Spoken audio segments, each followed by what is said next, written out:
Dotiv, Integrative and Preventive Healthcare.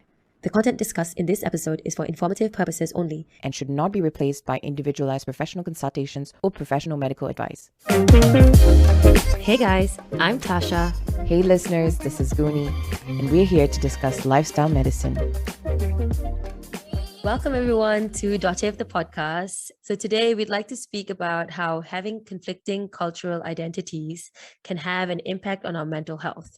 And to broach this topic, we have Umesh Joshi, a qualified counselling psychologist who is a member of the British Psychological Society and Health and Care Professions Council. Umesh, welcome to our show. We're super excited to have this particular conversation and to have you with us.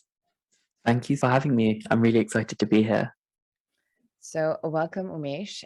Cultural identity has been really tricky because growing up in a household where inside of it, the culture is, South Asian or Sri Lankan in this situation. But when you step outside, it's an entire different culture. And so forming your own cultural identity has just been tricky. And so is this something you see in your practice? When we think about some of the young people or some of the adults that I see in my private work, it is often to do with identity, and that can be conflicting identities to do with sexuality, race, ethnic background, all of those different things. What's quite common is that there can be a conflict between how one's family identify, which aspects of your family that you identify with, but then actually the aspects of identity and culture that are your own and maybe separate or different from your family. And I think that can feel really tricky to navigate, because I think as human beings, it's important for us to have a sense of belonging and to feel like we're a part of something, to feel like a part of a group or part of a tribe. And I think to feel like an aspect of us or all of us is going to be rejected, it's almost like, well, then where's my tribe and where do I belong and who am I then if aspects of me or all of me isn't accepted or acknowledged?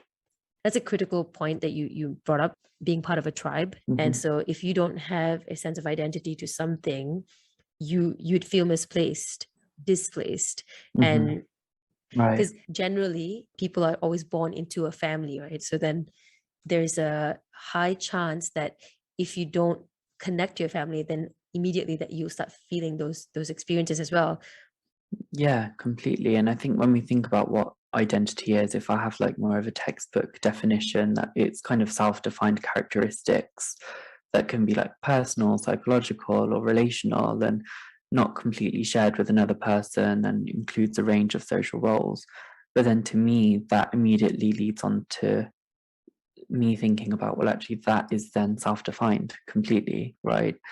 And then that makes me think about somebody's cultural context and culture, which is, again, if I look at like a definition, like a formal definition from a textbook, it would be like integrated patterns of human behavior, including thoughts, communications, actions, customs, beliefs, values, institutions of race, ethnic, religious, and social group, which is so broad. But essentially what that's saying is that you are your own individual.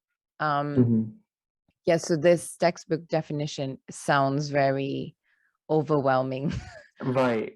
Because there's like so many different aspects. And as you said, like there's factors that influence identity and is basically very unique to the person. There's a study that came up from the National Library of Medicine on cultural identity, conflict, and psychological well-being in bicultural young adults. They concluded that elevated cultural identity conflict was positively associated with emotional distress and psychopathological symptoms, and negatively associated with satisfaction with life, which basically translated in lower self-esteem. Is this something that you see psychologically speaking in terms of your mental health in your practice? It really depends on the individual's experience. What I've noticed, not only within myself, being second generation immigrant, South Asian background, it depends on where you are at what time. So for example, for me personally, there were experiences of being not brown enough for the brown spaces and not white enough for the white spaces. which can feel really confusing and conflicting. And I think what I've noticed within my client work as well, without speaking about any client specifically, is that it can be really easy to cherry pick aspects of ourselves. So, okay, which aspects of myself am I going to bring to this space, and which aspects of myself am I going to leave behind? For example, for a gay or queer South Asian man, he may bring more femininity and more of that vibe to a gay space, or in a space where he feels more safe or comfortable with friends or in a club, whereas that may not necessarily be the case amongst family and friends. So yeah, I think that in itself can lead to anxiety, shame, stress, internalized homophobia if somebody is a gay person, internalized transphobia for a trans person, or even internalized racism, where we actually end up hating or resenting the parts of ourselves that don't align with what the society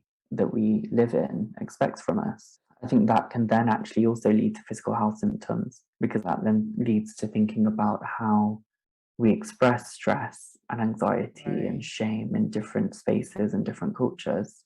But then, so say, for example, someone was queer, where you can express your femininity in a club and it's accepted, versus you can't be that self at home because your dad might not like it. So it looks like you have to be different in different settings.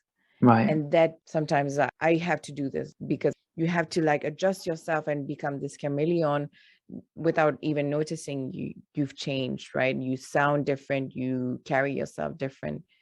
That bit, the fact that you're, changing those hats, which might sound a bit like say bipolar. Somebody's bipolar because you're kind of changing personalities. I used to call myself that when I was younger, not knowing what that meant, right? When I was a kid, I was like, I think I'm bipolar because like, I'm this person here and that person there. Right. And later, when I realized, I was like, that's not the right term to be using. Yeah. Or I'll call myself like a split personality. Very interesting. It looks and it feels sometimes that way, because there's a whole part of your being or your personality that you hide or you ignore or you don't want to show. And then you said like it's internalized racism or it's internalized whatever, because that factor will not be received with honor.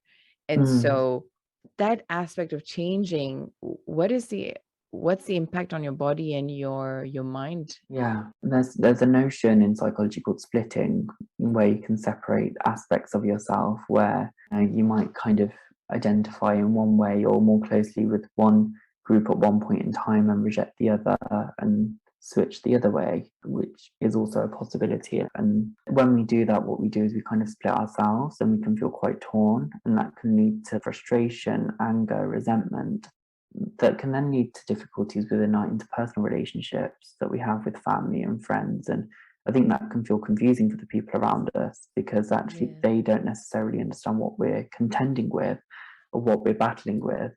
And ironically, they may be battling with those same things themselves, right? But I think when we don't have the language or the vocabulary to think about actually what is the impact that this environment is having on me, we start to then blame ourselves and think, well, there's something wrong with me, or I'm doing something wrong because I'm not aligning in the way that I should be with this space or that space. And I think that then comes back to shame, right? I mean, on that point, I can completely relate to what you're saying, because I'm Malaysian Indian, and in Malaysia, there's like multicultural society, right? So growing up here and in the States for a bit, so then I have this like other dimension to me, right? And so I have this conflict because there's a very communal sense of like upbringing in my household and my family, but when it comes to like the greater good for the community, which is very much a South Asian, I guess, theme that we see, right? And you're not doing something that is beneficial for the entire group, then there's this conflict. You're battling like, how do I exert my independence but still share the values that everybody else in the group shares with me, right? And the funny thing is, I've noticed that the generation above me, they struggle with that with the older generation, but then they impose the same thing on the younger generation. So I'm like, where is the line? How do you express that? Yeah, if I revisit the notion of splitting, and I think it's more of kind of like a defense mechanism that allows a person to tolerate difficult and overwhelming emotions by seeing something as good or bad or idealized or devalued, and it makes it easier to then manage those emotions. And I think that, like you said, where's that line between, and how is that then passed down? Essentially, on some level, that's what intergenerational trauma can be informed by, is the maintenance of patterns and ways of behaving that are unhelpful or unhealthy for a family or a system, but it's continued because that's what's known to be normal or acceptable. Yeah, and I think I've come to a point where I even wonder if the splitting bit is actually bad, because people who are, and success looks different from one person to another, but say financially successful, are people who know how to, navigate those crowds in a way that are benefiting them in a financial sense. So you're able to build trust with, like, say you're in a room with investors and say majority are white male, you being able to speak their language, and that will create a sense of trust. But you're not being your full entire self, or you're suppressing some of those sides, and as you said, you're splitting yourself. But then you go at home and they're having a discussion where there's an accent that comes out, and then you pull out that accent because you don't want to stand out, and they accept you for your accent. I've come to a point where, like, it has benefited me to a certain extent. Or maybe I chose to see it as a positive, or I suppressed the whole thing. It's by having these conversations, like with the podcast, and speaking to people who are from these similar backgrounds, where we're like, actually, is this really good, or is there a positive aspect of splitting, or is it only negative? So have you heard of the phrase code switching before? Code switching, please go ahead, enlighten us. So it's sometimes referred to when people switch dialects or styles or registers and ways of speaking. And so people who speak like more than one language, for example, or multiple languages, may switch the way they communicate when conversing with different people. And I think I've noticed myself do that too. So when I'm at work or when I'm in more of a formal setting, I may speak more similarly to how I'm speaking now. But when I'm speaking to my mom, I'm probably going to speak a mix of Punjabi and English. Or when I'm speaking to my friends from like my hometown where I grew up, I notice myself slip back into that accent because it's just so familiar and safe, and I don't do it consciously. But then when those friends hear me speak in this voice, it's like, oh, who's this guy, right? Yeah. And I think code switching is probably helpful, and it makes sense because it fits, and it has to fit in different contexts. Like it wouldn't be helpful for me to, and I want to speak Punjabi and I want to speak that language. So if I was speaking in that way in other contexts, it just wouldn't really make sense. So I think like in some ways it's really helpful and necessary, but then in other contexts, I suppose the splitting aspect and the code switching aspect are two different things. Splitting is more of a rejection and trying to devalue something and value something else, whereas the code switching is more logical. Like it makes a bit more sense. It's more of a kind of a survival mechanism, I suppose. Yeah, and I think that's a great nuance to bring, right? Code switching versus splitting, because I do sense sometimes when I'm code switching a sense of splitting, because I do feel like, oh, I know I'm not being my authentic self in this situation because I have to code switch. And I know I'm dimming my South Asian heritage because I know it's not going to be accepted. I hear about this a lot, both as a psychologist that works with clients for therapy, but also as a human being outside of that and within that context. And I think that other people who have similar experiences and backgrounds probably feel more comfortable code switching in front of those who get it versus those who don't. And that can then bring a sense of safety and community. And that then informs the people we choose to spend time with, and et cetera, right? And I guess to look at the flip side of this in the context of saying accents, right? How we switch accents. The funny experience that I experience is when people put on an accent here, where it's my home base, there's a lot of judgment because people, they're like, oh, don't put on your accent here because you're not better than us.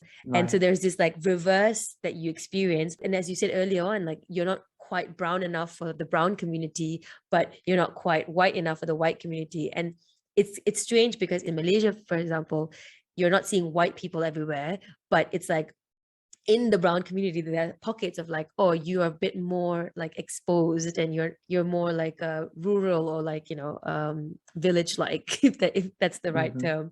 And so do you see this as an experience that your clients maybe experience as well, maybe in their home setting?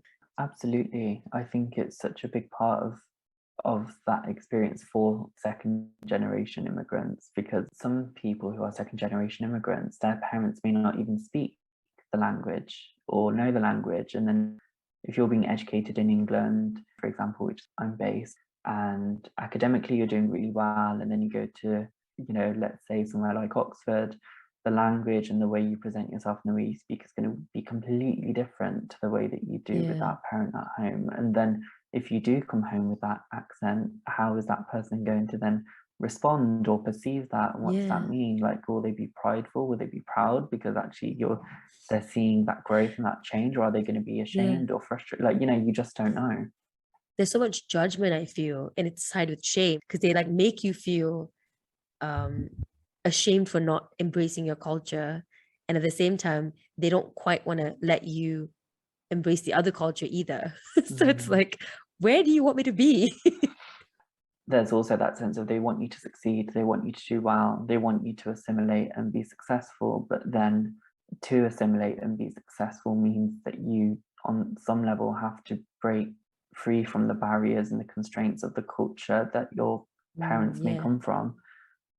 Yeah, 100%. And I think that's their own conflict that is then apparent in that dynamic, right? Because they are going through their own cultural identity crisis or definition, and then yours in the mix of it is just chaos. Testing them. Everyone's tested, I guess, and then because like as a parent, you want your child to be able to identify themselves with you, and vice versa. And then when there's like these small elements, your accent or the way you dress, like that the dress is too short, you're showing too much, and then you're like, well, the thing is that I'm growing up in this culture where this is normal, so get with the plan. And in England, it's such a complex landscape to understand identity because there's a lot of diversity. It's easier to sit comfortably with your differences because everyone's so different. Whereas when you start going outside, there's more clusters and it's about fitting in. Even like when you walk, when the majority is white, your identity as a British person or a Swiss person in my context is always questioned. Yeah. When I was younger, I'd say I was seen as Indian walking down the street. I wasn't as British, which then also led to experiences of racism, right? But then as diversity increases, I imagine I may be perceived as like a British Indian person, but then at the same time, I may well not be, depending on how old that person is and what their context is. Yeah. So we covered like how the emotional symptoms that show up, like anxiety, shame, guilt, judgment, and that's the stuff that come from the mind, right? Do you see in your practice that these cultural identity issues showing up in the physical sense? Is there an impact on the body that you can spot?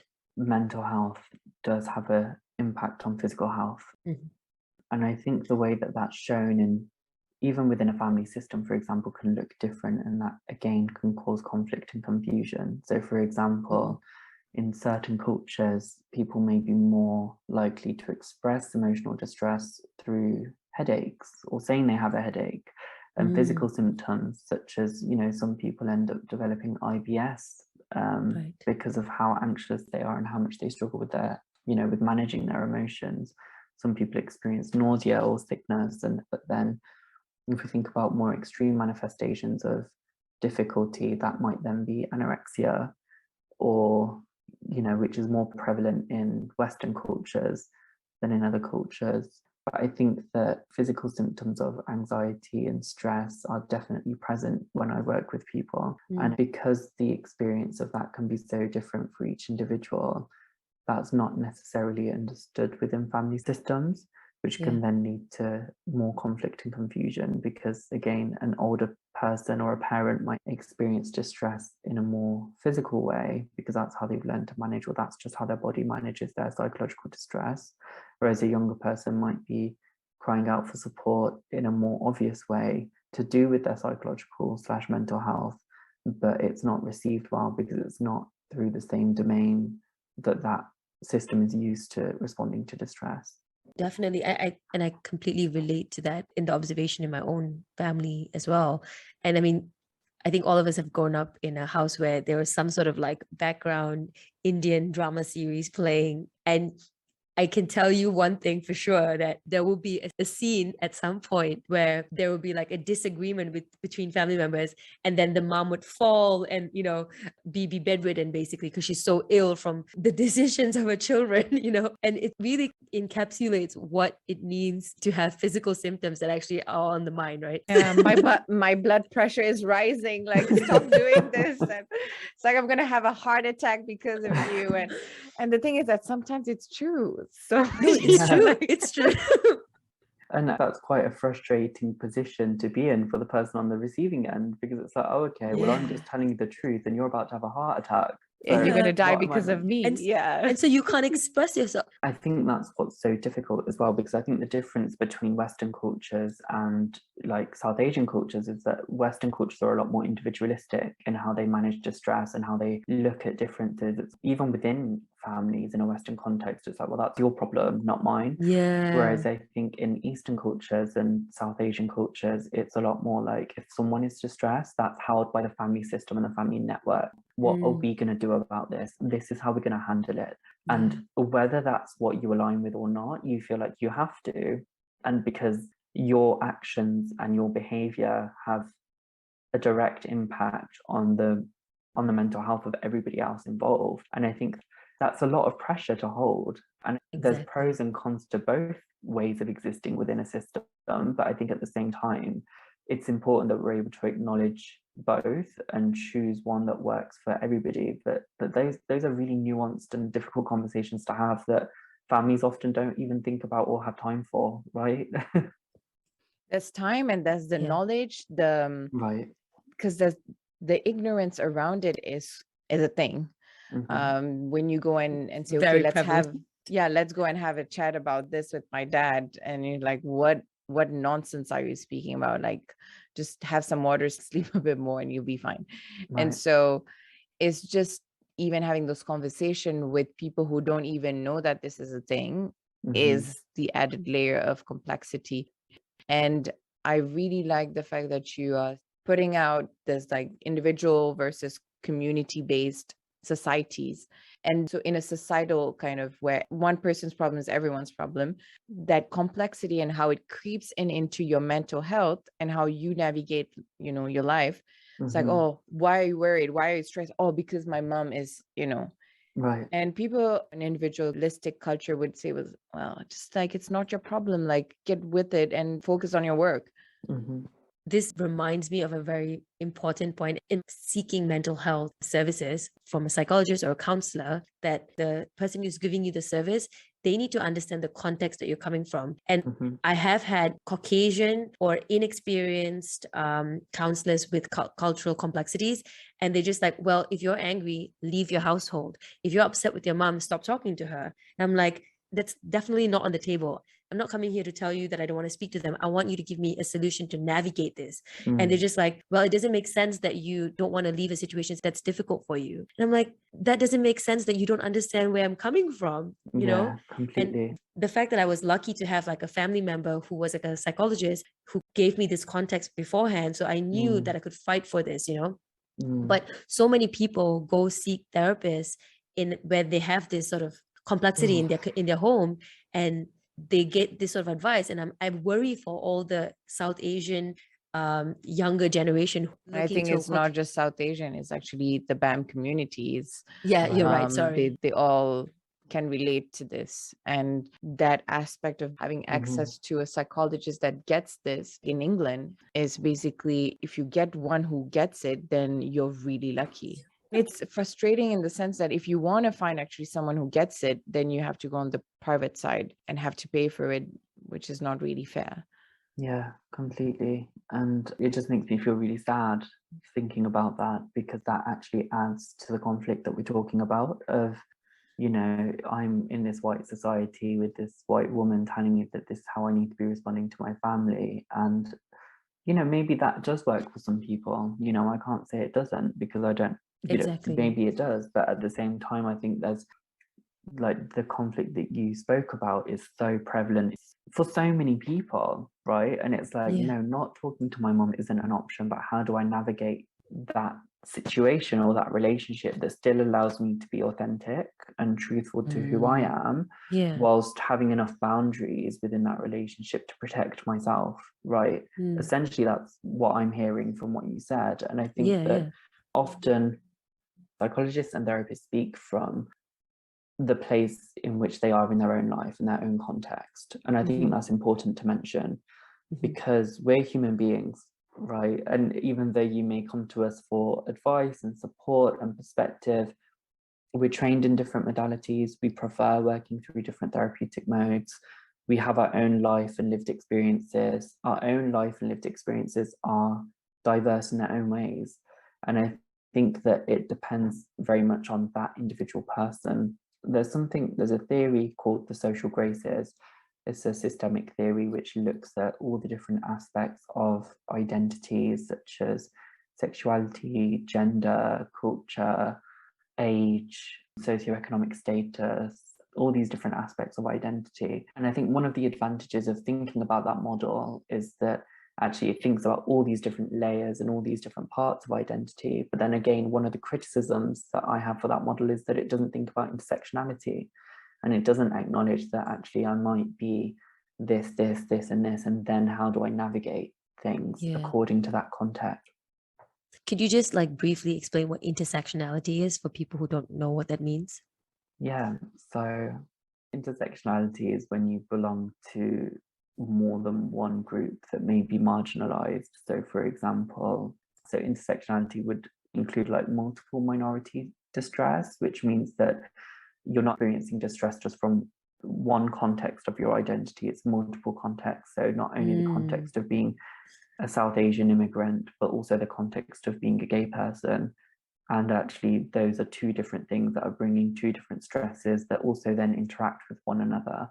Yep. And when you start adding all those different layers, it becomes really complex. Right. And that's where we start thinking about microaggressions and, you know, those things that people may say that they may not mean to say, but it's actually, well, they may not mean to be offensive, but it is offensive about culture and identity. And it can be a lot to manage.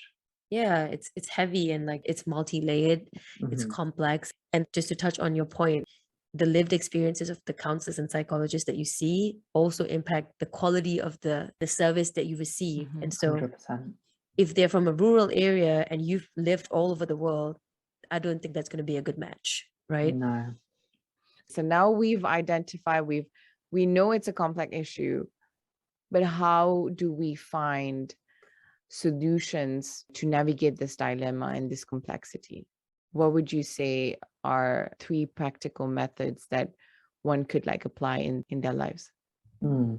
As you've acknowledged, it is complex and there's so many layers to this.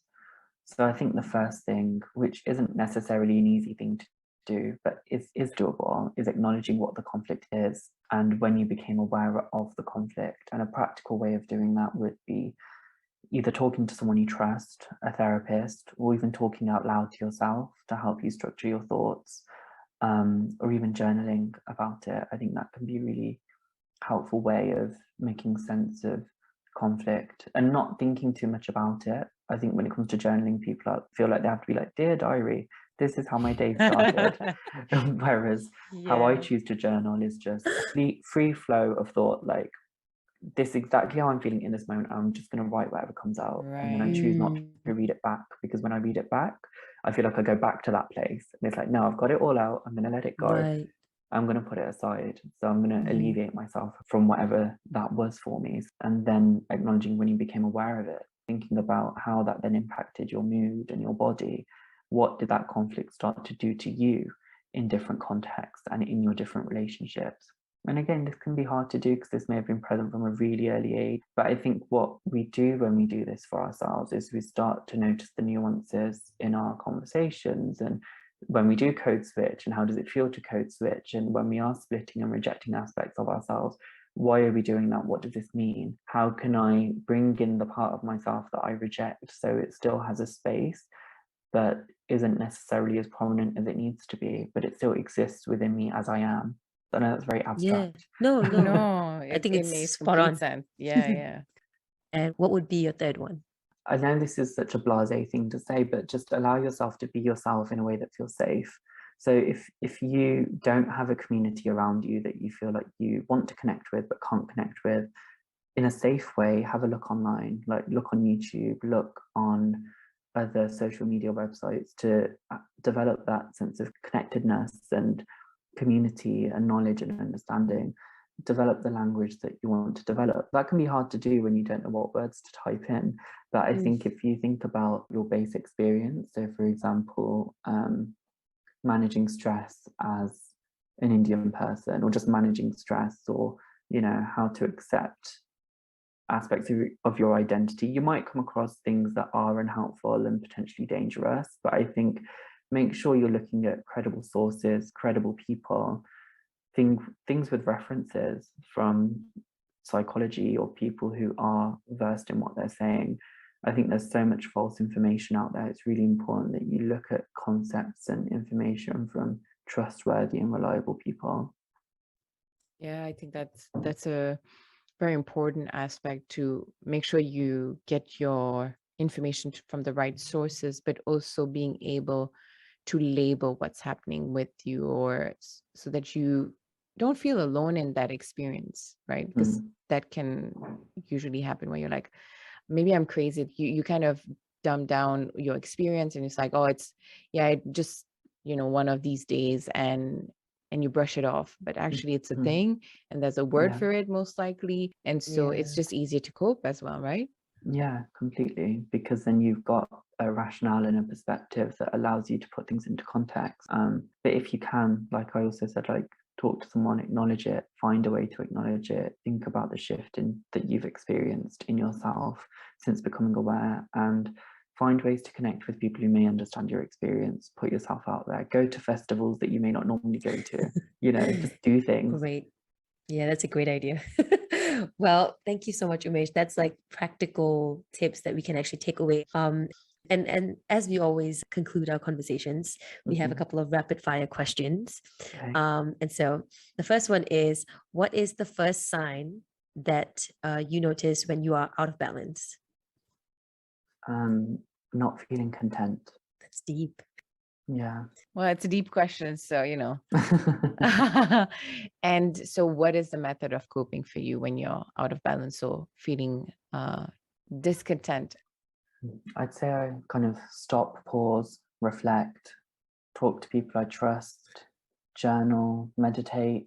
I just start doing all the things that I feel like my body and my mind needs, because there's only one me, so I'm going to look after me first. Yeah, I like that. And the last one is, what has been a book that impacted your approach to well-being or wellness?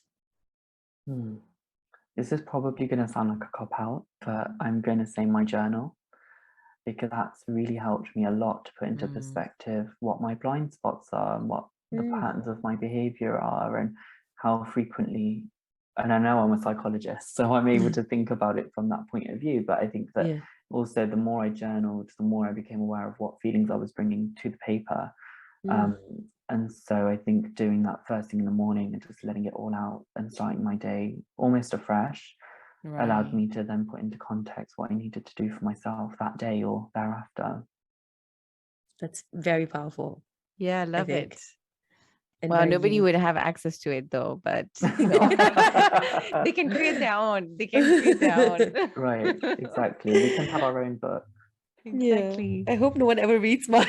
Oh, me too. My God, I would cringe so much. Yeah.